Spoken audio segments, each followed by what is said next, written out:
நம்ம வாழ்க்கையில் போராட்டங்கள், ஏன் நம்மளுக்கு பிரச்சனைகள், ஏன் எனக்கு மட்டும் கடன் தொல்லை, நான் சம்பாதிக்கிற சம்பாத்தியம் ஏன் எனக்கு பற்றாமல் போகிறது, என் வாழ்க்கையில் மட்டும் கடன் மேலே கடன், தொல்லை மேலே தொல்லை.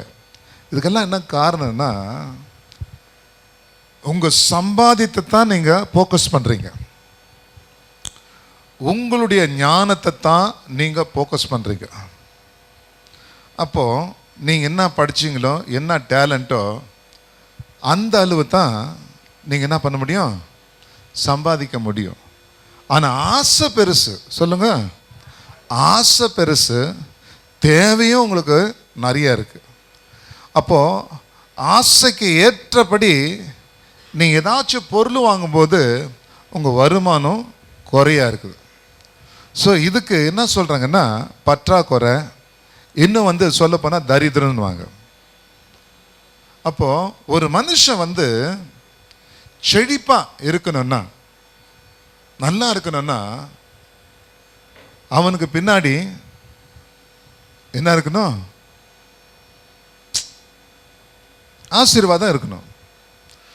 ஆசீர்வாதம் தான் உங்கள் வாழ்க்கையில் சகலத்தையும் கொண்டு வரும். அப்போது இங்கே நீங்கள் பார்க்கும்போது, அப்போது பழைய ஏற்பாட்டில் பார்க்கும்போது ஒரு மனுஷன் தான் செய்த பாவத்தின் நிமித்தம் தான் பாதிக்கப்படுறான். பாவத்தின் சம்பளம் மரணம். அப்போ நம்ம படின்னு உங்கள் அப்பா அம்மா கஷ்டப்பட்டு உங்களை ஸ்கூலுக்கு அனுப்பும்போது, அப்போ படிக்காத ஒரு ஆவி உங்களை சுற்றி கொண்டதுனால சினிமாவும் ஊர் சுற்றுற ஒரு விஷயத்துலையும் நீங்கள் அதை என்ன பண்ணிட்டீங்க, வீணடித்து நீங்கள் என்ன ஆகிட்டீங்க, இந்த நிலைமைக்கு ஆளாயிட்டீங்க. ஆனால் உங்கள் கூட படித்தவங்க சில பேரெல்லாம் பெரிய அதிகாரியாக இருக்காங்க. அப்போது வீணாக்கினது யார், நீங்கள் தான். அப்போ ஏன் வீணாக்குறீங்கன்னா, தேவையானதுக்கு இடம் கொடுக்காமல் தேவையில்லாததுக்கெல்லாம் இடம் கொடுக்கும்போது அவன் வாழ்க்கை தரித்திரமாக மாற்றிடுறான். அப்போ பாவத்தின் சம்பளம் தான் மரணம். ஆதாம் ஏவாள் ஆண்டோடைய வார்த்தையை மீறினால்தான் அவங்க தரித்திரமானாங்க. ஆதாம் ஏவாள் மரத்தை வச்சு அவங்க ஸ்டார்ட் பண்ணல விவசாயத்தை. நல்லா கவனிச்சு பாருங்க, நல்லா ஃபஸ்ட்டு நீங்கள் கவனிக்கணும். வேதத்தில் ஆதாம் ஏவாள் விதைகளை உருவாக்கவில்லை, ஆதாம் ஏவாள் வயல்களை உருவாக்கவில்லை, ஆதாம் ஏவாள் மண்ணை உருவாக்கவில்லை, ஆதாம் ஏவாள் நதிகளை உருவாக்கவில்லை, ஆதாம் ஏவாள் வானத்தையும் பூமியையும் எதையும் உருவாக்கல. எல்லாமே ஆண்டவர் ஆதாம் ஏவாளுக்காக உருவாக்கினார். முதலே ஆதாம் ஏவாளை உருவாக்கி பிறகு இதெல்லாம் உருவாக்கல. அப்படி என்றால் உனக்காக எல்லாமே முதலே வைத்திருந்தார். கைகளை தட்டுங்க.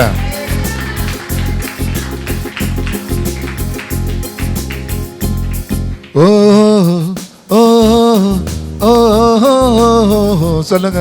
ஓ ஓ ஓ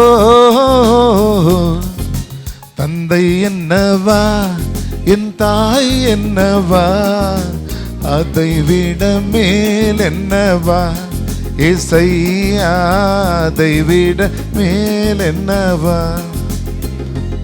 உன்னை உருவாக்கினார் இல்லையா, உன்னை உருவாக்க ஆண்டவர் ஒரு கருவை வச்சார், தாய் வயிறு வச்சார், வெளியே வந்த மார்பையும் மடியும் வச்சார், அப்பாவுடைய தோலை வச்சார். அப்போ எல்லாமே ஆண்டவர் உனக்காக வைத்தார். அப்போ தேவ அன்பு பிள்ளைகளை, ஏதேன் தோட்டம் நமக்காக படைக்கப்பட்டது. அதனால தான் ஒரு பக்தன் பாடுகிறான், ஓடும் நதிகளும் எனக்காக.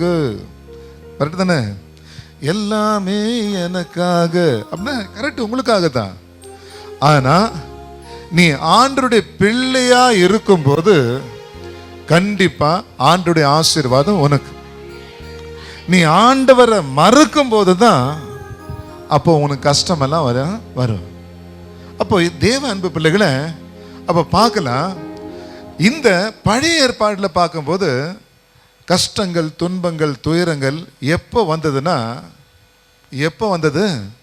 ஒரே வார்த்தை மீறும்போது. அதனால தான் பைபிள் வார்த்தை ரொம்ப ரொம்ப முக்கியம். மனுஷனுக்கு பேச்சு நல்லா இருந்தனா அவனுக்கு சாப்பாடு கிடைக்குமா? அவனுக்கு என்ன கிடைக்கும்? அவன் வார்த்தை சுத்தமாக இருக்கும்போது சுத்தமுள்ள வாய்க்கு போஜனம் கிடைக்கணுவாங்க.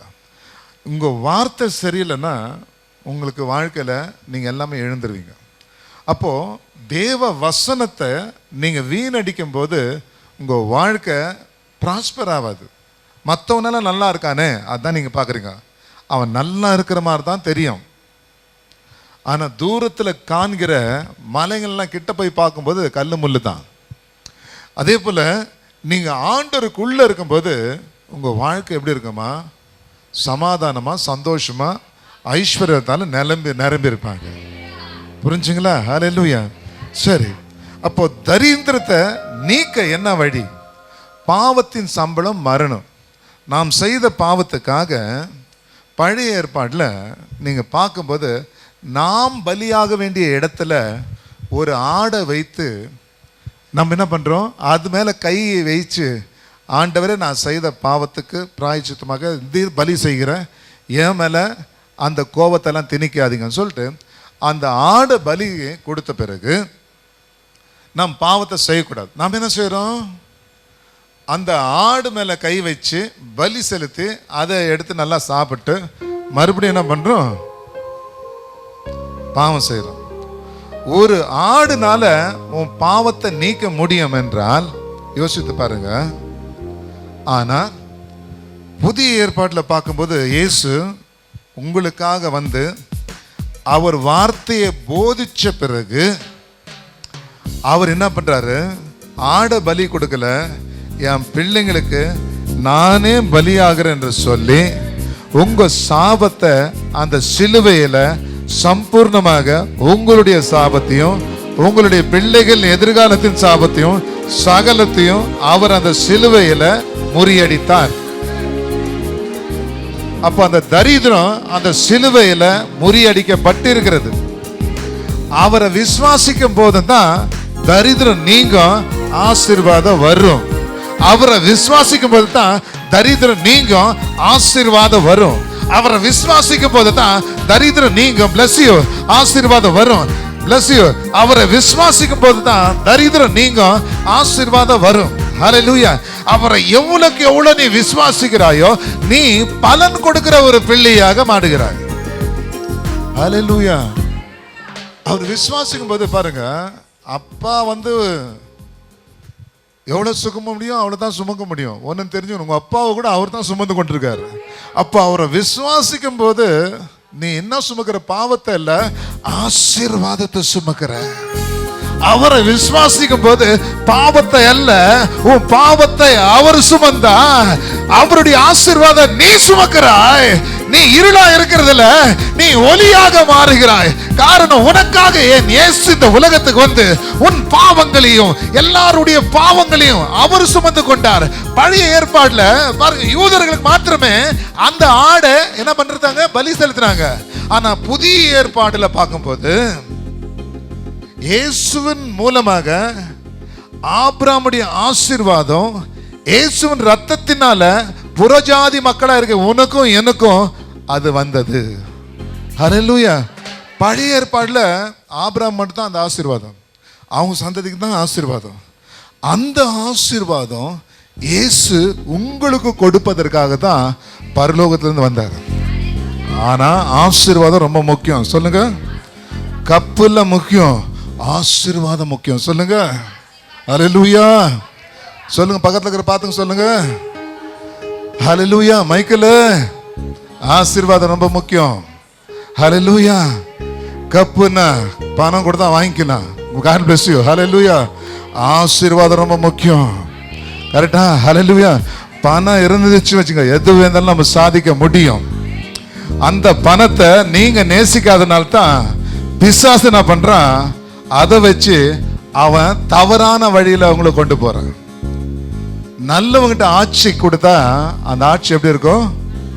நலமா இருக்கும். பிசாசுகிட்ட நீங்க ஆட்சி கொடுத்தீங்கன்னா என்ன இருக்கும்? பிசாசின் கிரியை தான் செய்வான். ஸோ பழைய ஏற்பாட்டில் பார்க்கலாம். அப்போ தரித்திரம் ஏன் வருது அது பார்க்க போகிறோம். ஸோ உபாகமம் டியூட்ரானமி 8:18 8:18 உன் தேவனாகிய கர்த்தரை நினைப்பாயாக, அவரே உன் பிதாக்களுக்கும் ஆணையிட்டு கொடுத்த நம்முடைய உடன்படிக்கையை உறுதிப்படுத்தபடி இந்த நாளில் உனக்கு உண்டாயிருக்கிறது போல ஐஸ்வர்யத்தை சம்பாதிப்பதற்கான பலனை உனக்கு கொடுக்கிறவர். அப்போ ஐஸ்வர்யத்தை சம்பாதிக்கிறதுக்கு பலனை கொடுக்கிறவர். நல்லா கவனிச்சு பாருங்க. அப்ப ஆண்டவர் ஐஸ்வர்யத்தை சம்பாதிக்க பலனை கொடுக்கிறார். சொல்லுங்க ஹல்லேலூயா. ஆமா பாஸ்டர், நான் காலையிலேருந்து சாயங்காலம் வரைக்கும் ஓடா உழைக்கிறேன், பாடா படுறேன், வாடகை கட்ட முடியல, அப்புறம் ஃபீஸு கட்ட முடியல, என் பிள்ளைங்களுக்கு அது வாங்கி கொடுக்க முடியல. உன் பிள்ளைங்களுக்கு தானே பாருங்க. அப்போ நீயும் உழைக்கிற, மற்றவனும் உழைக்கிறான். உன் உழைப்பில் மட்டும் ஏன் கஷ்டம், அவன் உழைப்பில் மட்டும் ஏன் பணம்? ஹல்லேலூயா. இதுதான் விஷயமே. அப்போ இங்க நல்லா பாருங்க, ஐஸ்வர்யத்தை சம்பாதிக்க பலனை கொடுக்கிற எனக்கு ஞானத்தை கொடுக்கும் பலன் உண்டுன்றார். கைகளை தட்டுங்க. நீங்க என்ன சொல்றீங்க? அவன் நல்லா படிச்சான் பாஸ்டர், அவனுக்கு இங்கிலீஷ் எல்லாம் வருது, அதனால அவன் நல்லா, அவனுக்கு அவங்க அப்பாங்கெல்லாம் நிறைய பணம் வச்சிருக்காங்க பாஸ்டர், அவங்க முன்மா பெரிய ஆள் ஆயிட்டான். நான் சொல்றேன் மரமண்டு அவங்க அப்பாவை காட்டிலும் அந்த அப்பா பெரியவர்ரா. அவர்கிட்ட வானம் எனக்கு சிங்காசனம், பூமி எனக்கு பாதப்படி, பூமி அது நிறைவும் கர்த்தருடையது. அவர் தானே நம்ம அப்பா. அவரை நீ நோக்கி பார்க்கும் போது இந்த அப்பா எல்லாம் குப்பாயிடுவாருங்க. அவரு தானடா அப்பா. உங்க வாழ்க்கையில மேல மேல மேல வர முடியும். என்றைக்கு அவர் மேல நீங்க நம்பிக்கை வைக்கிறீங்களோ உங்க வாழ்க்கை செடிக்க ஆரம்பிக்கும். புரிஞ்சுங்களா? ரியாண்டல ஷாதா ரீதல பாருங்க, தேவ அன்பு பிள்ளைகளை ஐஸ்வர்யத்தை சம்பாதிக்க பலன் தராரு. சொல்லுங்க ஹல்லேலூயா. புத்திமான் ₹1 வச்சுட்டு கோடீஸ்வரன் கூட ஆயிடுறான். அப்போ ஆண்டவர் அந்த ₹1 பார்க்கறதுக்கு கண்ணு கொடுத்துருக்கார், பலத்தை கொடுத்துருக்கார், சகலத்தையும் கொடுத்துருக்கார். நாம் என்ன பார்க்குறோம்? மற்றவனே பார்த்துட்டு இருக்கிறோம். மற்றவனை நீ பார்த்துருந்தா உனக்கு கண்டிப்பாக ஒத்தாசை வராது. தாவீது பாருங்க, படிக்கல, அவன் ஆண்டவரை நோக்கி பார்த்தான். எனக்கு ஒத்தாசை வருகிற பர்வதத்திற்கு நேராக என் கண்களை ஏறெடுப்பேன். என் ஒத்தாசை எங்கிருந்து வருகிறது? அங்கிருந்து தான் வருகிறது. நேசிக்கணும். சொல்லுங்க, லவ் பண்ணணும் ஆண்டவரை. நீங்கள் லவ் பண்ணீங்கன்னு வச்சுங்க, அவருடைய லவ் நிரம்பி வழிகிற லவ். புரிஞ்சுங்களா? அவருடைய லவ் பற்றாக்குறையே இல்லை. பற்றாக்குறை இருக்கிற கானா ஒரு திருமணத்தில் நிறைவை கொண்டு வந்தவர். வனாந்தரத்தில் 5 அப்பங்களையும் 2 மீன் வைத்து அவர் என்ன பண்றாரு? மிகுதியாக ஜனங்களுக்கு போஷித்தவர். பற்றாக்குறையே இருக்காது. இது ஆசீர்வாதத்தை குறிக்கிறது. தரித்திரனா பற்றாக்குறை. புரிஞ்சுங்களா? தரித்திரனா குறை. தரித்திரன்றாலே குறை. ஆனா ஆண்டவர் என்றாலே குறையே இல்லை. சொல்லுங்க, குறையே இல்லை. ஹல்லேலூயா. காசு கொடுத்தேன்னா 1/2 லிட்டரோ 1 லிட்டரோ அளந்து கொடுப்பான். ஆனா என் தேவன் நதிய அளக்காமலே உனக்கு ஜீவ நதியா கொடுத்திருக்காரு. அப்ப யோசித்து பாருங்க, அவரை நீ நேசிக்கும் போது நீ கஞ்சனா இருக்க மாட்டாய், நீ ஐஸ்வர்யனா இருப்பாய். அப்ப தேவ அன்பு பிள்ளைகளை, ஐஸ்வர்யத்தை சம்பாதிக்க பலன் மாத்திரமல்ல, அவர் ஞானத்தை கொடுக்கிறாரு. யாக்கோபு 1:5 பார்க்கும்போது, ஒருவனுக்கு ஞானம் குறைவா இருந்தால் என்னிடத்தில் வாங்க, நான் ஒருபோதும் கடிந்து கொள்வதில்லை. சொல்லுங்க. டீச்சர்கிட்ட போனீங்கன்னா மரமண்டுன்னு சொல்லி மற்றவங்க முன்னாடி நம்மளை அவமதிப்பாங்க. அதனால இந்த பிள்ளைங்க போகிறதே கிடையாது. அவங்க சம்பளத்துக்காக ஏதோ போதிப்பாங்க, இவங்கள ஸ்கூலுக்கு அனுப்பிட்டாங்களே அப்பா அம்மா, அதனால போய் உக்காந்துருப்பாங்க. அப்புறம் எக்ஸாமில் வரும்போது ரிசல்ட்டே இருக்காது. சில பசங்க மட்டும் பாஸ் ஆகுதுன்னா அது சென்டரில் நான் வந்து டியூஷனுக்கு எங்கே போயிட்டு அது பாஸ் ஆகிடுது. அப்போ யோசித்து பாருங்கள், கான்சன்ட்ரேட் வந்து அதிகமாக எங்கே நம்ம செய்கிறோமோ அங்கிருந்து நன்மை நமக்கு வருகிறது. ஆனால் நான் சொல்கிறேன், நீங்கள் ஆண்டவர் மேலே நம்பிக்கை வைக்கும்போது உன்னுடைய எல்லா காரியத்தையும் அவர் வாய்க்க கிருபை செய்கிறார்.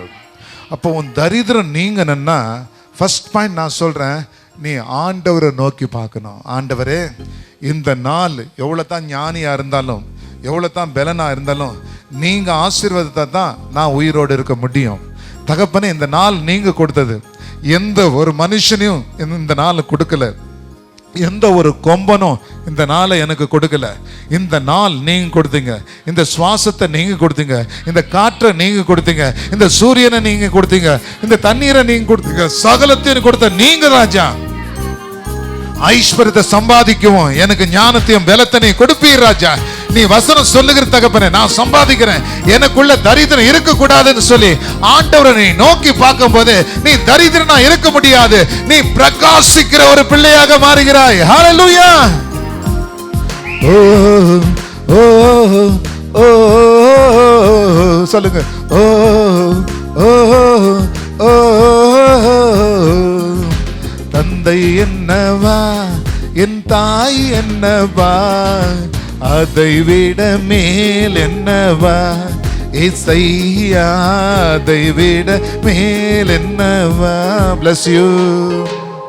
அப்போ தேவனுடைய அன்பு பிள்ளைகளை, தரித்திரம் பிசாசு கொடுக்கிறான், ஆசீர்வாதம் ஆண்டவர் கொடுக்கிறார். அப்ப யோசித்து பாருங்க, தரித்திரம் உங்ககிட்ட இருக்கிறதுனா நீங்க ஆண்டவர்கிட்ட சரியா வரல. புரிஞ்சுங்களா? ஆசீர்வாதம் உங்ககிட்ட இருக்குதுன்னா ஆண்டவர்கிட்ட நீங்க நல்லா வரீங்கன்னு அர்த்தம். இவ்வளவுதான் விஷயமே. அப்போ தேவ அன்பு பிள்ளைகளை, இன்னைக்கு பாருங்க, ஆண்டவர் எவ்வளவு நல்லவர். உங்களுக்கு ஏதாச்சும் ஒரு குறை வச்சிருக்காரா? குருடனா குண்டனா இருக்கிறீங்களா? இல்லையே. உன்னை அவர் நல்லா தானே படிச்சாரு. நல்லா படிச்ச தேவன் ஆசீர்வாதம் எல்லாருக்கும் வைத்திருக்காரு, எல்லாருக்கும் தான் வச்சிருக்காரு. பணக்காரனுக்கு 30 அவர் கொடுக்கல, நமக்கு மட்டும் 24 அவர் கொடுக்கல. அவர் எல்லாருக்கும் 24 அவர் தான் கொடுத்தாரு ஒரு நாளைக்கு. அப்ப யோசித்து பார்க்கணும், ஏன் தரித்திரன்னா இதுதான் விஷயமே. பிசாசு உங்களை வஞ்சிக்கிறான். பிசாசின் வஞ்சனைக்கு நீ ஆளாகும் போது தரித்திரம் உனக்குள்ள வரும், கெட்ட எண்ணங்கள் உனக்குள்ள வரும்.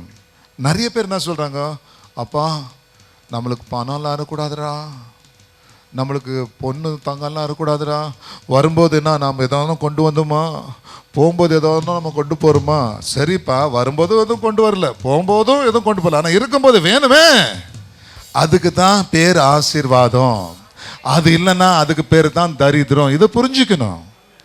நிறைய இடத்துல போதிக்கிறதுனா, பாருப்பா நம்ம எதுவுமே கொண்டு வரல, எதுவுமே கொண்டு போகிறதில்ல, பணம்லாம் நமக்கு வேண்டாம், ஆஸ்தியெல்லாம் நமக்கு வேண்டாம், நம்ம இப்படின்னு இருக்கணும், பிச்சைக்காரன் போல போகணும் அப்படின்னு சொல்லிப்பாங்க. அப்படி சொல்கிறதுனால தான் பிசாசானவன் என்ன பண்ணுறான், அவன் உங்களை வஞ்சிக்கிறான். அவன் ஆசீர்வாதங்களை யார்கிட்ட போகுது, கெட்டவங்கிட்ட போகும்போது என்ன ஆகிடுது, அங்கே எல்லாம் கெட்டது தான் நடக்கும். ஆனால் ஆசீர்வாதம் நமக்குரியது. சொல்லுங்க, ஆசீர்வாதம் நமக்குரியது. இந்த ஆதாம் ஏவாளை படைத்த பிறகு ஆண்டவர் செய்த முதல் வேலை இவர்களை ஆசீர்வதித்தார். சாதாரண ஆசீர்வாதம் இல்லை, கால் வயிறு கஞ்சி மட்டும் குடிச்சா போதும் சொல்ல ஆண்டவர் வானத்து கீழியும் பூமிக்கு மேலையும் கடலுக்குள்ள இருக்கிற எல்லாத்து மேலையும் நீ ஆளுக செய்கிறவன். அப்படி என்ன, நம்ம ராஜாவுடைய வம்சம் போல வாழ வேண்டும். கைகளை தட்டி ஆண்டவரை மகிமைப்படுத்துவோமா? யோசித்து பாருங்க. அப்ப ஏன் தரித்திரம்னா, you are not connect with God. நீ எப்போ கனெக்ட் பண்றியோ உன் வாழ்க்கை மாறும். தாவீது அவன் ஆடு மேய்க்கிறவனா இருந்தாலும், படிப்பறிவு இல்லாத இருந்தாலும், ஆண்டவரோடு அவன் கனெக்ட் பண்ணான். அவன் வாழ்க்கை சாதாரண வாழ்க்கை இல்லை, ராஜாவின் வாழ்க்கையா மாறியது. ராஜாவா மாறினா, நீங்க இயேசு ராஜாவின் பிள்ளைகள். நீங்க ராஜாக்களாக ராசாத்திகளாக இந்த உலகத்துல வல வரணும். புரிஞ்சுங்களா? இப்போ ஒரு கிறிஸ்தவன் என்றால பிரகாசிக்க கூடியவன். இயேசு இந்த உலகத்துல பிரகாசமா, இந்த உலகத்துக்கே வெளிச்சம் அப்படின்னு இருக்கும்போது நம்ம தரித்திரமா இருக்கக்கூடாது. மற்ற ஜாதிகள்லாம் பாருங்க, நம்ம கிறிஸ்தவருங்களா அவங்ககிட்ட ஒன்றும் இல்லை, ஏன்னா இப்படியே போதிச்சு உங்களை என்ன பண்ணிட்டாங்க, உங்களை இப்படி ஆளாயிட்டாங்க. கிறிஸ்தவன் தான் எல்லாத்தையும் கண்டுபிடிச்சவன்னா, நீங்க ஏன் இன்னைக்கு ஏழ்மையா இருக்கிறீங்கன்னா, இன்னைக்கு சபையில அவருடைய ஐஸ்வர்யத்தை உங்களுக்கு சரியாக போதிக்கல. எந்த நீங்க விசுவாசிக்கிறீங்களோ, எதை நீங்க கேட்கிறீங்களோ, ஆண்டவர் சொல்றார், அதை நான் உனக்கு கொடுப்பேன். என் நாமத்தை கொண்டு நீ எதை கேட்கிறாயோ அதை நான் உனக்கு கொடுப்பேன். இதெல்லாம் நீங்க புரிஞ்சுக்கணும். ஹலோ, அப்பா கிட்ட தான் போய் கேட்கணும் இல்லையா? போய் உங்கள் அப்பா அம்மா கிட்ட, அப்பா எனக்கு ரொம்ப பசி எடுக்குதுப்பா, எனக்கு கால் வயிறு கஞ்சி ஊற்றுப்பானாங்க. என்ன சொல்லுவாங்க அப்பா? ஏய், நான் வேலைக்கு போகிறது உனக்கு தானே, கஞ்சி என்ன வேணும் அப்படின்னு சொல்லிட்டு உங்கள் அப்பா என்ன பண்ணுவார் உங்களுக்கு. அதான் ஏசு சொல்கிறார் இல்லையா, கெட்ட அப்பாவே தன் பிள்ளைங்களுக்கு முட்டை கேட்டால் பாம்பு கொடுக்கறதில்ல. கரெக்டா? உங்கள் அப்பாவே கெட்டவர், அவரே உங்களுக்கு நல்லது கொடுக்கும்போது எங்கப்பா பரமபிதா அதை விட பெருசா கொடுப்பாரா இல்லையா? இன்னுமே கால் வேறு கஞ்சி அதுதான் சொல்லிக்கூடாது. நான் எல்லா ஹோட்டலுக்கும் போவேன் தாராளமா, நான் நல்லா சம்பாதிப்பேன், நல்லா சாப்பிடுவேன், மற்றவங்களுக்கு நான் கொடுப்பேன். இதுதான் என் ஆசீர்வாதம். சொல்லுங்க. ஓ ஓ ஓ சொல்லுங்க. ஓ ஓ ஓ ready ready ready ready ready சொல்லுங்க. இதெல்லாம் பிசாசு பார்த்துனே இருப்பான் பாருங்க. நீங்க சொல்லி பார்த்துனே இருங்க, நீங்க பணக்காரன் அவங்க. ஓ ஓ ஓ யார் எதான நினைக்கிட்டோம், நான் சொல்றேன் பாருங்க. அவரை நீ நினைச்சா உன்னை ஏழ்மையா விடவே மாட்டார். அவரு குப்பையிலிருந்து, கோபுரத்திலிருந்து இல்ல, குப்பையிலிருந்து கோபுரத்துக்கு உயர்த்துகிற தேவன் என் தேவன். அவரால கூடாத காரியம் ஒன்றுமே இல்ல. எல்லாரும் சொல்லுவோமா? ஓஹோ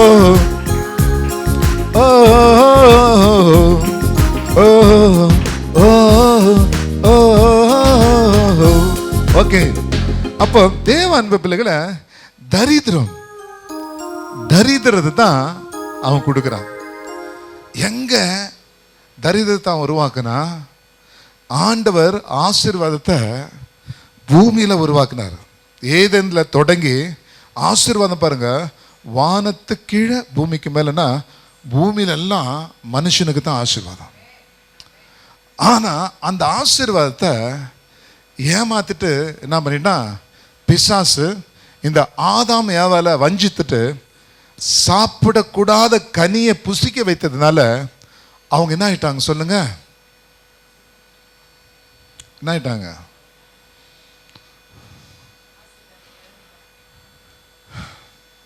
ஏழை சாதாரண உடைய போட்டிருப்பான். சாதாரண உடைய போட்டிருப்பான். ஐஸ்வர்யம் என்ன போட்டிருப்பான்? நல்ல காஸ்ட்லியான உடைகளை போட்டிருப்பான். நகை நட்டுங்கள்லாம் கூட போட்டிருப்பான். அது ஐஸ்வர்யத்தை காண்பிக்கிறது. ஏழை சாதாரண உடை. இன்னும் ஏழை கொஞ்சம் கிழிந்த துணி இல்லையா? பிச்சைக்காரன் கூட கோமனத்தை கட்டியிருப்பான், அந்த ட்ரெஸ் போட்டிருப்பான். அந்த பிச்சைக்காரனுடைய ஒன்றுமே இல்லாத ஒரு தொட்டு துணி இல்லாதபடி பிசாசு அவங்கள நிர்வாணி ஆக்கிட்டான். யோசித்து பார்த்தீங்களா? அப்போ பிசாசு உங்களை நிர்வாணி ஆக்குகிறான். ஆனால் என் தேவனோ உங்கள் மானத்தை ஐஸ்வர்யத்தினால மூடுகிறார். ஓ ஓ ஓ சொல்லுங்க. ஓஹோ, சந்தோஷமா சொல்லுங்க. கண்டிப்பா வரும். நீங்க விசுவாசிக்கும் போது உங்களுக்கு வரும். ஓஹோ ஓ சரி. அப்ப தேவனுடைய அன்பு பிள்ளைகளை முதல் பாருங்க, ஆண்டவர் அழைக்கும் போது நிறைய பேர் தப்பான போதனை என்னன்னா, நம்மளுக்கு ஆசை இருக்கக்கூடாது ஜாஸ்தி. இப்போ ஆண்டவர் அழைக்கிறாரு, எப்படி அழைக்கிறாரு? வாடா, உனக்கு கொஞ்சம் ஒரு நாளைக்கு கூலி கொடுக்குறேன், ஆபிரகாம் வா. இவ்வளோ நேரம் நீ என்ன பண்ணியிருக்க? 500 கூலி வாங்கிட்டு இருக்கேன், உனக்கு 1000 கொடுக்குறேன்னு ஆண்டவர் கூப்பிடல. அவர் அப்படித்தான் அழைச்சாரு, ஆபிரகாம் உன் தேசத்தையும் இனத்தையும் எல்லாத்தையும் விட்டுட்டு வா, நான் உனக்கு 30-40 60-40 100-100 சைட் தரேன்னு சொல்ல, உனக்கு ஒரு சின்ன ஊரு கொடுக்குறேன்னு சொல்ல, தேசத்தே உனக்கு நான் தருவேன். கைகளை தட்டுங்க. ஓ ஓ ஓ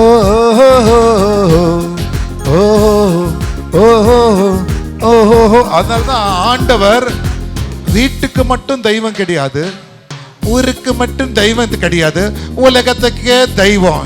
எங்க தெய்வம் குல தெய்வம் கிடையாது, உலகத்துக்கே தெய்வம். அந்த தேவன் தான் நம்ம தேவன்.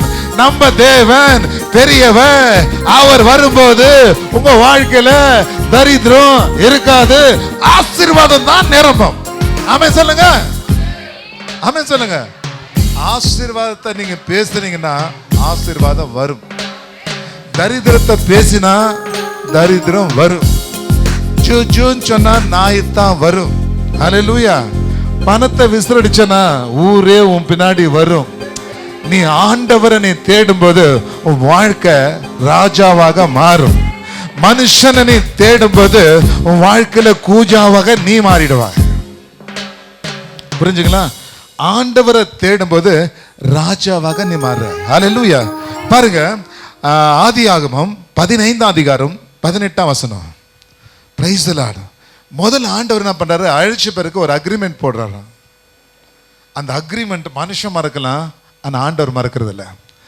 பாருங்க, அந்த நாளில கர்த்தர் ஆபிரமோட உடன்படிக்கை பண்ணி எகிப்தின் நதி துவங்கி ஐப்பராத் நதி என்னும் பெரிய நதி மட்டும் உள்ளது. அப்போ ஆண்டவர் என்ன பண்றாரு, உடன்படிக்கை பண்றாரு. உடன்படிக்கை பண்ண நீங்க ஆண்டவரோடு கூட உடன்படி அக்ரிமெண்ட் பண்ண, வீடு அக்ரிமெண்ட் பண்றீங்க, நிலத்தை அக்ரிமெண்ட் பண்றீங்க, ஸ்கூல்ல உங்க பிள்ளை சேர்றதுக்கு அட்மிஷன்ற ஒரு அக்ரிமெண்ட் பண்றீங்க, எல்லாத்தையும் நீங்க அக்ரிமெண்ட் பண்றீங்க. தூங்குறங்கெல்லாம் ஒரு அலையில சொல்லுங்க. பரவாயில்லப்பா தூங்கல, தூங்காதுங்கெல்லாம் சரியா பத்தல. கைகளை உயர்த்தி சொல்லணும். கைகளை உயர்த்தி சொல்லும் போது ஆசீர்வாதத்துக்குரிய நான் தான், பாசானவன் நான் தான், அப்பாவுடைய பிள்ளை நான் தான் அப்படின்னு பிசாசை நீங்க அசிங்கப்படுத்துறீங்க, ஆண்டவரை பெருமைப்படுத்துறீங்க. அப்ப ஆண்டவரை நீங்க பெருமைப்படுத்தும் போது ஆண்டவருடைய ஆசீர்வாதம் வாங்கிக்கோ வாங்கிக்கோ அப்படின்னு ஆண்டவர் பண்ணுவாரு. ஹல்லேலூயா. ஓஹோ ஓஹோ ஓஹோ. சொல்லுங்க, நான் ஆண்டவரோட அக்ரிமெண்ட் பண்றேன். சொல்லுங்க. ஆபிரகாம் ஏன் ஆசீர்வாதம்னா அக்ரிமெண்ட் தான். யூதரும் பாருங்க ஆபிரகாமின் ஆசீர்வாதம் சொல்லுவாங்க. அது முஸ்லிம் சகோதரர் பாருங்க, இஸ்மாயில் வம்சம், அவங்களும் ஆபிரகாமின் ஆசீர்வாதம். கிறிஸ்தவர் என்ன சொல்லுவாங்க, ஆபிரகாமின் ஆசீர்வாதம். இந்த 3 சந்ததிக்கு தகப்பன் இவர் தான். புரிஞ்சுங்களா? ஹல்லேலூயா. ஆபிரகாமின் ஆசீர்வாதம் அந்த அளவுக்கு ஆண்டவர் ஆசீர்வதிச்சார். இந்த ஆசீர்வாதம் அவனோட கூட இருக்க காரணம் என்னன்னா உடன்படிக்கை, அக்ரிமெண்ட். அந்த அக்ரிமெண்ட் உங்களுக்கு யூதருக்கு மட்டும் போகாதபடிக்கு, முகமதியருக்கு மட்டும் போகாதபடிக்கு புறஜாதியருக்கும் வர வேண்டும் என்றதுக்காக அந்த அக்ரிமெண்ட்டை ரினியூ பண்ணத்தான் இயேசு ரத்தம் சிந்தி அந்த ஆபிரகாமின் ஆசீர்வாதத்தை உனக்கும் எனக்கும் அவர் கொடுத்திருக்காரு. கைகளை தட்டுங்க. ஆபிரகாமின் ஆசீர்வாதம் ஆட்டு ரத்தம். புரிஞ்சுங்களா? அந்த ஆட்டு ரத்தத்தை காட்டிலும் பிதாவின் குமாரனாக இயேசுவின் ரத்தத்தை சிந்தி அது புறஜாதி மக்களுக்கும் தேவன் கொடுத்தார். ஆகனாலதான் இயேசுன்னு சொல்ல பிறகு எல்லாருக்கும் அற்புதங்கள் நடக்கிறது. எல்லாருக்கும் அற்புதம் நடக்கும். இயேசுன்னு சொல்லும் போது ஜாதி இல்ல, மதம் இல்ல, அது ஒரு மார்க்கமா இருக்கிறது. இயேசுன்னு சொல்லும் போது உன் வாழ்க்கையில அற்புதங்கள் நடக்கும். Agreement is very very important. சொல்லுங்க, agreement is very very important. Agreement சரியா இருந்தீங்கன்னா உங்க வாழ்க்கையில தரித்திரமே வராது. ஆமென் சொல்லுங்க. அதான் அக்ரிமெண்ட். ஆண்டவரோடு கூட ஐக்கியமா இருக்கிறேன், ஆண்டவர் தான் எனக்கு எல்லாமே அப்படின்னு வாயில ஓலம் ஊதுறது கிடையாது. கிரியையில் காட்டுவது. நீங்கள் ஜெபித்து காட்டும்போது தான் ஆண்டவர் பெரிய காரியம் செய்வாங்க. படிக்கிறேன்னு சொல்லிட்டு படிக்காமல் போயிட்டீங்கன்னா ஃபெயில் ஆகிடுவீங்க. ஆனால் படிக்கிற பிள்ளைங்க சும்மா வாயில் சொல்லாது, மாஸ்கார்டில் காட்டும். ஹல்லேலூயா. அதே போல தான் நான் விசுவாசம் வாயில் சொல்லியிருந்தா உங்கள் விசுவாசத்தை காட்ட முடியும். ஆலயத்துக்கு வந்து நீங்கள் எப்படி வளர்ந்தீங்கன்னு சொல்லிட்டு உங்களுடைய கனிகளால் ஆண்டவரை மகிமைப்படுத்தணும். உங்கள் காணிக்கை வாங்கி அவர் பரலோகத்தில் வாடகை கட்டுறதில்ல. அதை நீங்கள் விதைக்கிறீங்க, அதை வளரும்படியாக இன்னும் அபிவிருத்தியாகும்படியாக ஆண்டவர் செய்கிறார். புரிஞ்சுங்க. ஹல்லேலூயா. ஒன்னு தெரிஞ்சுக்கணும், நீங்க ஆராதிக்கிற தேவன் தரித்திரர் அல்ல, ஐஸ்வர்யவான்.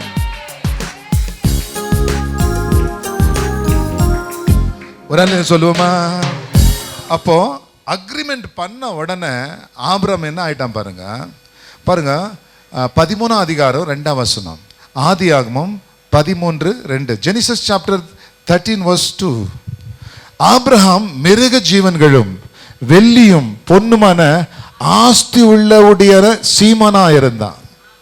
அப்போ ஆசீர்வாதம் உங்களை சீமானாக மாற்றும். ஆமென் சொல்லுங்க. தரித்திரமா இருக்கக்கூடாது. சொல்லுங்க. இயேசு இந்த உலகத்தில் வந்தது சிம்பிளா வந்தது தெரியுமா? எதுக்கு வந்தாரு? ஹல்லேலூயா. உங்க தரித்திரத்திலிருந்து உங்களை ஐஸ்வர்யனாக மாத்த நான் இந்த உலகத்துக்கு நான் வந்தேன். உங்க தரித்திரத்தை நான் சிலுவையில் ஏற்றுக்கொள்கிறேன், பரலோக ஐஸ்வர்யத்தை உங்களுக்கு நான் கொடுக்கிறேன். ஹலோ, நம்ம தேவன் வெறியும் பரலோகத்து மட்டும் தேவன் கிடையாது, பூமியை படைத்த தேவன். அப்போ பூமியும் பரலோகமும் சகலத்துக்கும் ஐஸ்வர்யமான அவர். ஹல்லேலூயா. அப்போ அவருடைய பிள்ளைகள் நாம் எப்படி இருக்குன்னா அந்த ஐஸ்வர்யத்தை சுதந்திரித்து கொள்ள வேண்டாம். அதை நாம் விசுவாசிக்கணும், வாஞ்சிக்கணும். பாட்டு வானா வராது, பாடனா தான் பாட்டு வரல, காத்து தான் வரும். புரிஞ்சுங்களா? பாட்டு பாடனா தான் அவங்களுக்கு பாட்டு வரும்.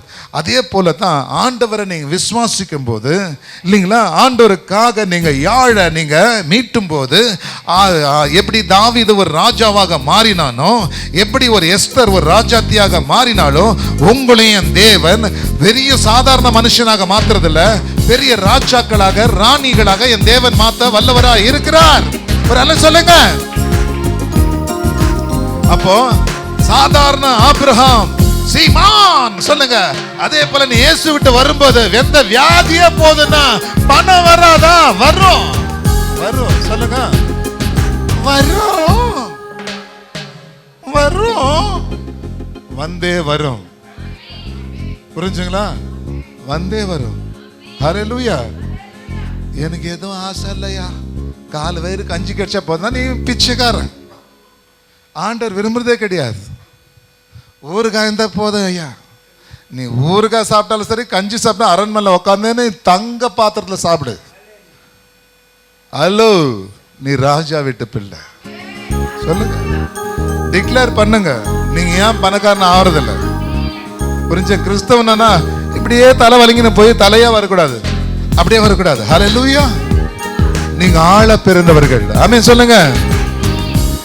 நீங்க தலை வணங்க கூடாது என்பதற்காக, நீங்க செய்த பாவத்துக்காக என் தேவன் சிலுவையில வணங்கி விட்டார்.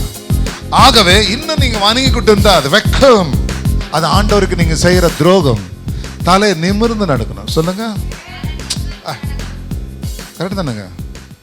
பாருமா, பொட்ட பிள்ளைங்கோ தலை கொஞ்சனே போனோம், தலை கொஞ்சனே வரணும்னா யாருன்னா பின்னாடி வந்து ஏத்திட்டான்னா எவன் சொன்னா அவங்ககிட்ட தான் நீங்க போகணும். புரிஞ்சுங்களா? ஹல்லேலூயா. இன்னைக்கு ஹெலிகாப்டர் ஓட்டுறான், ராக்கெட்டுங்கெல்லாம் ஓட்டுதுங்க, போய் கிரகத்துக்கெல்லாம் போயிட்டு வருதுங்க பொட்ட பசங்க இல்லையா? இந்த வேறுபாடெல்லாம் ஆண்டவர்கிட்ட கிடையாது. இந்த ஜனங்க பண்ணி வச்சுக்கிறது. எது கேட்கணுமோ அது மட்டும் தான் ஜனங்கள்ட்ட கேட்கணும். எல்லாம் ஆண்டவருடைய வார்த்தை நீ கேட்கணும். நீ எப்பவுமே ராஜாவோட ராஜாத்தி போல இருக்கணும். ஹல்லேலூயா. ஆகவே பாருங்க, ஆபிரகாமை ஆண்டவர் எப்படி ஆசீர்வதிக்கிறாரா? சீமானாக மாறினான். வெள்ளி பொண்ணு நிறைய இருக்கணும். சொல்லுங்க. ஐயா, எங்களுக்கு தங்கம்லாம் வானாயா, எங்களுக்கு வெள்ளியெல்லாம் வானாயா, கோவனம் மட்டும் இருந்தால் போதும் ஐயா அப்படின்னா கண்டிப்பாக நீங்கள் பிச்சைக்காரன் தான். ஸோ எல்லாமே வேணும்னு ஆண்டவர்கிட்ட கேளுங்க. நீங்கள் ஆண்டவரை நேசிக்கும் போது தானா வரும். சொல்லுங்க, தானா வரும். ஆமென் சொல்லுங்க. ஹல்லேலூயா. ஒரு எல்லாம் சொல்லுங்க. அப்போ தேவ அன்பு பிள்ளைக்கு கலாத்தியர் 3ஆம் அதிகாரம் 29ஆம் வசனம் எடுத்துக்கொள்ளுங்க. கலாத்தியர் 3:29. நீங்கள் கிறிஸ்துவுடையவர்களானால் ஆபிரகாமின் சந்ததியாராயும் வாக்குத்தத்தம் பண்ணப்பட்டபடியே சுதந்திர. நீ இயேசுவை ஏற்றுக்கொண்டா ஆபிரகாமுக்கு வந்த ஆசீர்வாதம் உங்களுக்கு வரும். வெறும் யூதருக்கு மாத்திரம் அல்ல, நீங்க இயேசுவை ஏற்றுக்கொண்டா புறஜாதியருக்கு நமக்கும் ஆபிரகாமின் ஆசீர்வாதம் வரும். சொல்லுங்க, ஆபிரகாமின் ஆசீர்வாதங்கள் எனக்கு கிடைத்ததையா. இயேசுவை அறிந்து கொள்ளாத இருக்கும்போது அடிமையாக தான் இருந்தோம். இயேசுவை அறிந்து கொண்ட பிறகு ஆபிரகாமின் ஆசீர்வாதங்கள் எனக்கும் கிடைத்ததையா. அப்போ கலாத்தியர் 3ஆம் அதிகாரம் 13 தமிழ்ல, மரத்துல தூக்கப்பட்ட எவனோ சபிக்கப்பட்டவன் என்று எழுதியிருக்கிறபடினா கிறிஸ்து நமக்காக சாபமாகி நியாய பிரமாணத்தின் சாபத்திற்கு நம்மை நீங்களாக்கி மீட்டு கொண்டார். இதை பிடிச்சுக்கணும். நீங்க நம்மை சாபத்திலிருந்து தரித்திரத்திலிருந்து கிறிஸ்து நீங்களாக்கி நம்மை மீட்டு கொண்டார். நான் கிறிஸ்துவால மீட்கப்பட்டவன். சொல்லுங்க, நான் தரித்திரன் அல்ல. நீங்க டிக்ளேர் பண்ண பண்ண பண்ண உங்க வாழ்க்கை மாறும். சொல்லுங்க, ஒரு சந்தோஷமே இல்லையா உங்களுக்கு? டிக்ளேர் பண்ணி பாருங்க, மாறும். நீங்க ஆண்டவர்கிட்ட கேட்டே இருங்க, ஆண்டவரே நான் வாடகை வீட்டில் இருக்கிற பிள்ளை இல்லை, அரண்மனையில் இருக்கிற பிள்ளை, எனக்கு தெரியாது நான் உன் பிள்ளை, என்னை நீ மாத்தம் ஜெபம் பண்ணே இருங்க. கண்டிப்பா அரண்மனையே உங்களுக்கு கொடுப்பார் ஆண்டவர். ஆச்சரியமே இல்லை. ஆடு மேய்க்கிறவனே அரசனா மாறனா உங்களுக்கு அரண்மனை கொடுக்க மாட்டாரா? கொடுப்பாரா இல்லையா? ஏசு கிறிஸ்து ரத்தத்தால எவன் கேட்கிறவன் சிரிச்சாலும் சிரிக்கட்டும், பிசாசு கூட சிரிக்கட்டும். ஆனா நான் சொல்றேன், நீங்க ஆள பிறந்தவர்கள், இயேசு ரத்தத்தால நீங்க கழுவப்பட்டவர்கள். இயேசுவை ஏற்றுக்கொள்ளும் போது உங்க வாழ்க்கை மாறும். நீங்க இருளா இருக்க முடியாது, நீங்க ஒளியா மாறுறீங்க. ஏன்னா இயேசு சொல்றவர் அவர் பொய்யர் கிடையாது. என்னை விசுவாசிக்கிறவன் என் நாமத்துல எதை கேட்டாலும் நான் தருவேன் அவர் சொல்லி இருக்கிறார். ஆகவே நீங்க ஆண்டவருடைய நாமத்துல கேட்க உரிமையா இருக்கிறீங்க. அவரை நேசிக்க நேசிக்க தரித்திரம் நீங்கும். அவரை நேசிக்க நேசிக்க உங்க வாழ்க்கையில் அற்புதங்கள் துளிர்விடும். அவரை நேசிக்க நேசிக்க உங்க வாழ்க்கையில் இருக்க எல்லா கடன் தொல்லைகள் பிரச்சனை மாறி உன்னை சீமானாக ஆண்டவர் மாற்றுறதுல எந்த ஒரு மாற்றமும் இல்ல. ஆனா கண்டிப்பா உங்க வாழ்க்கையில அவர் எல்லாமே மாற்றுவார். ஹல்லேலூயா. அவர் மூலமா தான். ஹல்லேலூயா. சொல்லுங்க, நல்லா நீங்க ஆண்டவர் ஜெபிச்சு பாருங்க, மாறுங்க. உலக பிரகாரம் எல்லாம் கிடையாது. எதுக்கு இது சொல்றேன்னா, ஒரு நோய் வந்தா டாக்டர் கிட்ட போகணும், மருந்து மாத்திரை வாங்கணும், அது உலக நியமம். ஆனா இயேசுகிட்ட வரும்போது மருந்து கொடுத்தாரா, மாத்திரை கொடுத்தாரா? அப்ப யோசித்து பாருங்க, அப்ப அவருடைய பிள்ளை தாங்க நம்ம.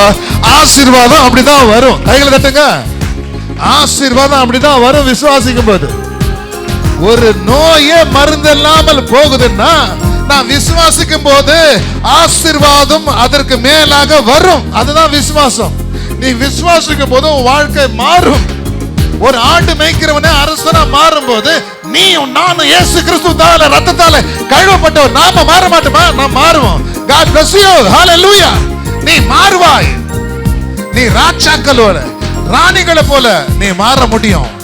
மாற்றுகிறவர் தான் இயேசு கிறிஸ்து. Bless you. Hallelujah. யண்டல ஷதரிதலப. Hallelujah. சாபத்திலிருந்து நம்ம நீக்கி இருக்கிறார். சொல்லுங்க, நான் தரித்திரன் இல்லை. சொல்லுங்க, துணி எடுத்து துவைச்சாலும் கேட்கணும், ஆண்டவரே எல்லாமே புதுசா மாறணும். சொல்லுங்க, எவனோ லட்சக்கணக்கில் ட்ரெஸ்ஸுங்களை நம்மளுடைய பணத்தால போடுறோம், நாம தான் போட வேண்டும். ஹல்லேலூயா. என்னைக்குமே துவைக்கவே கூடாது. வாங்கணுமா, போட்டோமா, தூக்கி அடிக்கணுமா, புது ட்ரெஸ் வாங்கணுமா, அந்த அளவுக்கு லெவல் சேஞ்ச் ஆகணும். கைகளை தட்டுங்க. சொல்ற, இப்ப நீங்க சிரிக்கலாம். இது நீங்க யாரை அசெப்ட் பண்றீங்களோ அப்படித்தான் ஆகும். கண்டிப்பா அப்படிதான் ஆகும். ஆமென் சொல்லுங்க. ஹalleluya. ஒரு காலத்துல நேரோ இல்ல காந்தியோ வேற நாட்டில் இருக்கும்போது கரன்சிலே குளிர் காஞ்சாங்களா. குளிர் வரும்போது கரன்சி ரூபாய் போட்டு குளிர் காஞ்சாங்களா. அது என்ன குறிக்கிறதா? அவங்க ஐஸ்வர்யத்தை குறிக்கிறது. ஆனால் நாம் யாருடைய பிள்ளைங்க? சொல்லுங்க சொல்லுங்க சொல்லுங்க சொல்லுங்க. ஹalleluya. யோசிக்கணும். புரிஞ்சுங்களா? எப்பவுமே போதும் ஆண்டவரே, எனக்கு அரமனை வேண்டாம், ஓட்டு வீடு வேண்டாம், குடிசை மட்டும் இருந்தா போதும்னாக்கா உனக்கு குடிசை கூட இல்லாத போயிடும். பிசாசு வந்து எல்லாமே உங்களை அழிக்க வரதான் வருவான். நீங்க ஜெபிக்க ஆரம்பிச்சுட்டா அழிவு தரித்திரம் உங்களுக்குள்ள இருக்காது. நீங்க இயேசுவை நேசிக்க ஆரம்பிச்சுன்னா கனிகளை கொடுக்கிற ஒரு பிள்ளையா மாறுறீங்க. ஹalleluya. சோ இன்னொரு வசனத்தை நம்ம பார்க்கலாம். தேவ அன்பு பிள்ளைகளை, பிரைஸ் தி லார்ட், ஹalleluya. அவர் நம் நிமித்தம் சாபமாகி, அப்ப யோசித்து பாருங்க, இயேசு ஒருத்தர் தான் உங்க சாபத்திலிருந்து மீட்டு கொண்டவர். அப்ப இயேசுவை ஏற்றுக்கொண்டால் நீங்க தரித்திரரே இல்லை. கிறிஸ்தவன் பழக்கவன். சொல்லுங்க. கிறிஸ்தவன் தாங்க அந்த உலகத்துக்கு கல்வியே என்ன பண்ணா இலவசமா கொடுத்தான். மற்றவன் விரலெல்லாம் வெட்டிட்டான் இல்லையா? விரலெல்லாம் வெட்டி, ஏய் நீ அந்த பார்த்து கத்துக்கன விரல் வெட்டிடுவேன்னு வெட்டான். ஆனா கிறிஸ்தவன் இந்த உலகத்துக்கு வந்து கல்வியை இலவசமா கொடுத்தான். வில்லியம் கேரி உடன்படிக்கையின் நம்மளுடைய சம்பிரதாயத்தை உடன்கட்டையை மாற்றினவர். அந்த காலத்தை கணவன் செத்துட்டாக மாணவி கூட, ஆனா அதெல்லாம் கிறிஸ்தவன் தான் மாத்தியது. கிறிஸ்தவன் வந்தாலே தரித்திரம் கிடையாது, உனக்கு ஆசீர்வாதம். ஹalleluya. இந்தியால வளம் இருக்கிறது, ஆனா ஜாதி மதத்தினால அதை சில பேர் மட்டும்தான் அனுபவித்துக்கிட்டோம். இந்த ஜாதி மதங்கள் நீங்கணும்னா இயேசுவின் அன்பு வரணும். ஜாதி இருக்கக்கூடாது. வழி, ரூட், ஒரே ரூட்டு. அந்த ரூட்டு ஸ்ட்ரைட் ரூட்டு. அந்த ரூட்டு தான் இயேசுவின் ரூட்டு. என்ன என்று யாரும் பிதாவிடத்துல வரவே முடியாது. நானே வழியும், நானே சத்தியமும், நானே ஜீவன், எந்த கொம்பனும் இல்லடா அப்படின்னு ஆண்டவர் தான் சொன்னார். அவர் தான் இயேசு. அவருடைய பிள்ளை நாம். நாம் தரித்திரராக இல்ல, நாம் ஆசீர்வதிக்கப்பட்டவர்கள். ஹalleluya. சொல்லுங்க ஹalleluya. சொல்லுங்க ஹalleluya. எது இருக்கிறதோ அதை வச்சு ஜெபம் பண்ணுங்க. உங்க வாழ்க்கையில அற்புதங்களாக ஆண்டவர் மாற்றுவார். ஹalleluya. ஒரு பூதத்தை நம்புறீங்க, அல்லாஹ்வுதீன் அற்புதத்தை பூதத்தை நம்புறீங்க, ஆனா உங்களுக்காக பரலோகத்துல வந்த இயேசுவை நம்புறதுல அவரை நீ ஏற்றுக்கொள்ளும் போது உங்க வாழ்க்கை கண்டிப்பா ஐஸ்வர்யமாக மாறும். சொல்லுங்க சொல்லுங்க சொல்லுங்க. அன்புக்காக எங்கினேன் நான், அன்பை தேடி தேடி அலைந்தேன் நான். அன்புக்காக எங்கினேன் நான், அன்பை தேடி தேடி அலைந்தேன் நான். மனிதரின் அன்பு எல்லாம் மாயையா, இயேசுவின் அன்பு ஒன்றே உண்மையா. என்னவென்று சொல்லி நான் பாடுவேனே. சொல்லுவோமா எல்லாம்? Right side first. ஓ ஓ ஓ ஓ ஓ. நீங்க ஓணும் போது பக்கத்துல காதுக்குள்ள போகணும். சர்ச்சுக்கு போனப்பா ஓஹோர் இருந்தப்பா, உள்ளத்துல ஓஹோர் காத்தாங்கப்பா, என் வாழ்க்கை ஓஹோன்னு இருக்குதுப்பா. ஒரு சந்தோஷம் ஆகணும். ஒரு அல்ல சொல்லுங்க, ஓஹோ நான் சபைக்கு போயிட்டாவே என் நட, என் ஸ்டைலு, ஆரோக்கியம், என் பலன் எல்லாமே மாறும். விசுவாசிக்கும் போது உன் வாழ்க்கை விசுவாசமாக மாறும். உன்னை ஆண்டவர் மேலும் மேலும் ஆசீர்வதிக்க வல்லவரா இருக்கிறார். அவரால் கூடாதது எதுவுமே இல்லை. ஒரு அல்ல சொல்லுங்க. எஸ் ஹalleluya. இப்போ ஆசீர்வாதம் யாருக்கு? மறுபடியும் கலாத்தியர் 3:14 போயிடலாம். கலாத்தியர் 3:14.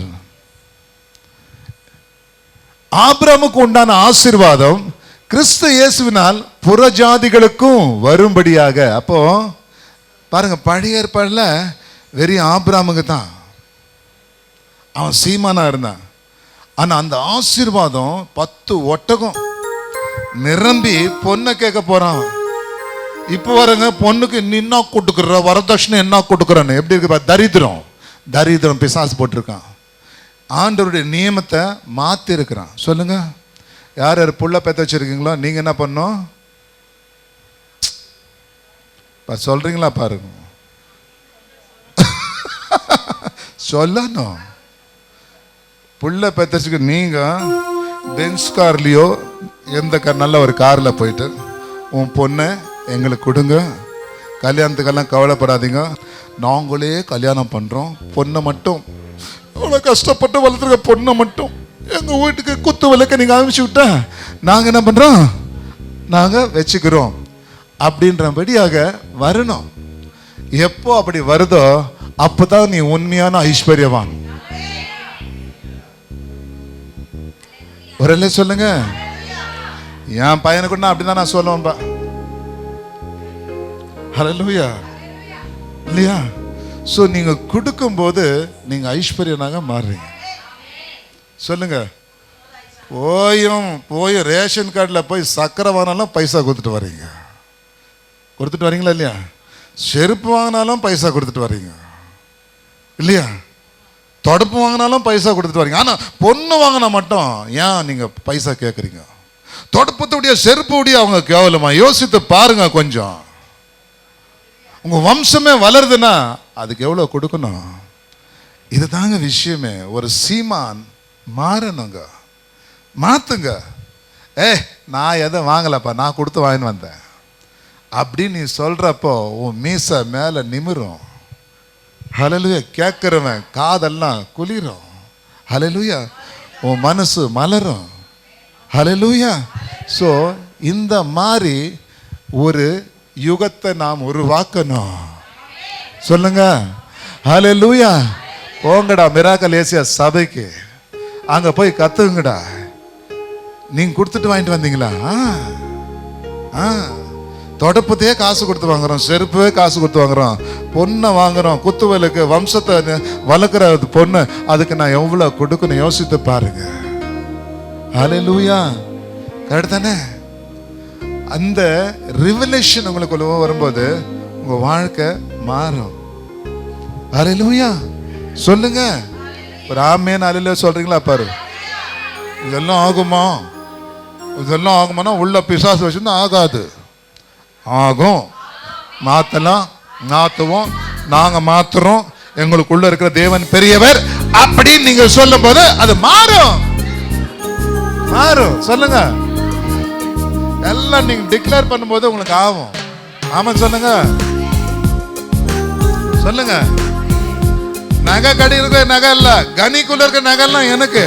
சொல்லுங்க, ஒரு சொல்லுங்க, இதுதாங்க ஆசீர்வாதம். ஹல்லேலூயா. சகலத்தையும் உனக்கு நான் கொடுப்பேன், சகலத்தையும். ஹல்லேலூயா.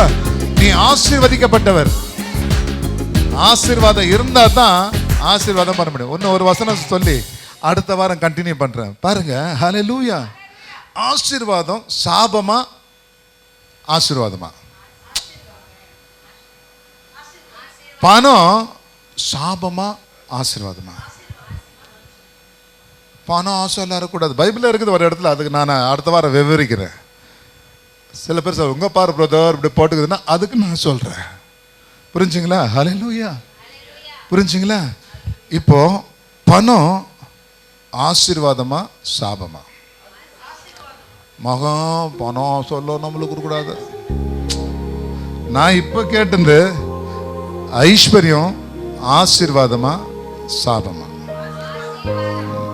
நகை ஆசீர்வாதமா சாபமா? புரிஞ்சுங்களா? நீ இந்தியன், உன் நோட்டை எடுத்துன்னு போயிட்டு ஸ்ரீலங்காவோ அமெரிக்காவில் கொடுத்தா வாங்க மாட்டான். உங்கள் நாட்டுக்கு அது உங்கள் நோட்டு, எங்கள் நோட்டு நீ கொடு. அப்போது என்ன பண்ணுவேன்? நீ பிரிண்ட் பண்ண முடியுமா? இல்லை. உங்கள் பணத்தை டிரான்சாக்ஷன் பண்ணுங்க. அப்போ என்ன பண்ணுவான், அவன் என்ன பண்ணுவான், அந்த பணத்துக்கு தக்க நகையை வாங்குவான். பொண்ணை கொடு, நீங்கள் பணம் கொடுத்துருவீங்க, அந்த நாட்டுக்கு உடைய மவுஸ் இருக்கிறதுனால அதுக்கு உரியதை அவன் கொடுக்குறான்னு வச்சுங்க. அதை கொடுத்து உங்கள் நாட்டில் என்ன வாங்குவான், பொண்ணு வாங்குவான், தங்கத்தான் வாங்குவான். அப்போ தங்கம் தான் ஆசீர்வாதத்துக்குரியது. இதெல்லாம் நீங்கள் புரிஞ்சுக்கணும். சொல்லுங்க, பேரை மட்டும் பொண்ணுக்கு தங்கம் வச்சா போதாது இல்லையா? தங்கமணி ரங்கமணி அந்த வச்சா மட்டும் போதாது. நீங்கள் ஐஸ்வர்யனாக மாறணும். குண்டுமணியெல்லாம் இருக்கக்கூடாது. சொல்லுங்க, கேஜி கணக்கில் தான் போகணும். ஆமேன்னு சொல்லுங்க. 10 ஒட்டகத்தில் சீமானன் யார் அனுப்புகிறான், வேலைக்காரன் அனுப்புகிறான். வேலைக்காரனே அனுப்புறேன்னா முதலாளி எவ்வளோ இதாக இருக்காரு பாருங்க, அது கெத்தா. கைகளை தட்டுங்க. ஆமென் சொல்லுங்க. நீங்க டிக்ளேர் பண்ணி பாருங்க, ஜெபிச்சு பாருங்க. உங்க சந்ததியில, உங்க பிள்ளைகள் சந்ததியை ஆண்டவர் அப்படியாக மாற்றுவார். உங்களையும் மாற்ற வல்லவராய் இருக்கிறார். ஆமென் சொல்லுங்க. அப்ப யோசித்து பாருங்க. இதை எடுத்துக்கொள்ளலாம். Proverbs